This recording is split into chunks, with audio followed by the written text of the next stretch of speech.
الحمدللہ رب العالمین والصلاة والسلام علی سید المرسلین اما بعد۔ ایک بھائی سوال کرتے ہیں کہ آج کل ہوٹلوں میں جھینگا بہت کھایا جا رہا ہے، کیا یہ حلال ہے؟ تو گزارش یہ ہے کہ جھینگا حلال ہے اور اس کے کھانے میں کوئی حرج نہیں ہے۔ جھینگے کے بارے میں یہ کہنا کہ یہ کھانا مکروہ ہے یا حرام ہے، یہ قرآن و حدیث کے دلائل کے بالکل خلاف ہے۔ یہ فتویٰ قرآن و حدیث کے مطابق نہیں ہے، اور ان علماء کرام کا فتویٰ بالکل صحیح ہے، قرآن و حدیث کے مطابق ہے، جو یہ سمجھتے ہیں کہ جھینگا کھانا جائز ہے۔ چنانچہ اللہ تبارک و تعالی قرآن حکیم میں سورہ مائدہ میں آیت نمبر 96 میں ارشاد فرماتے ہیں، احل لکم صید البحر وطعامہ متاعا لکم وللسیارہ، کہ تمہارے لیے سمندر کا شکار حلال کر دیا گیا ہے اور سمندر کا کھانا بھی۔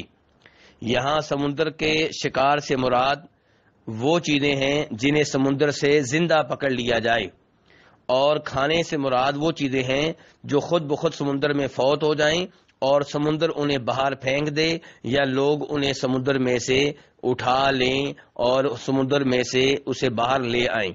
تو یہ دونوں طرح کی چیزیں جو ہیں حلال ہیں، اور قرآن حکیم کے الفاظ اس معاملے میں بالکل واضح ہیں۔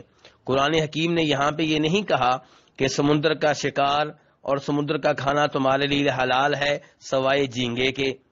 ایسا کوئی استثناء قرآن پاک کی اس آیت میں نہیں آیا۔ دوسرے نمبر پہ نبی صلی اللہ علیہ وسلم سے صحابہ کرام نے سمندر کے پانی کے متعلق سوال کیا تو آپ نے فرمایا تھا هو الطہور ماؤہ الحل میتتہ، کہ سمندر کا پانی پاک ہے اور سمندر کا مردار حلال ہے۔ اس حدیث کو امام مالک نے اپنی کتاب الموطا میں، اور امام ابو داؤد نے، ترمذی نے، دیگر بہت سے ائمہ حدیث نے روایت کیا ہے، اور شیخ البانی رحمہ اللہ نے اسے صحیح قرار دیا ہے۔ تو اس حدیث میں بھی آپ کہہ رہے ہیں سمندر کا مردار حلال ہے، آپ نے یہ نہیں کہا کہ سمندر کی صرف مچھلی حلال ہے، آپ کہہ رہے ہیں سمندر کا مردار حلال ہے۔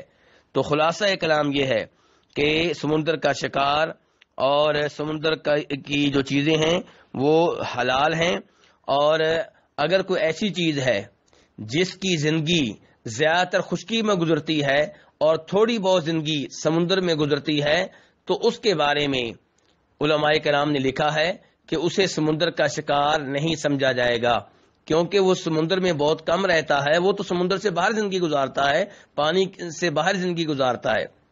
لیکن وہ چیزیں جو سمندر میں ہی زیادہ تر زندگی گزارتی ہیں، عام طور پہ سمندر میں رہتی ہیں، پانی میں رہتی ہیں، ان کے بارے میں اللہ کا فرمان بالکل واضح ہے۔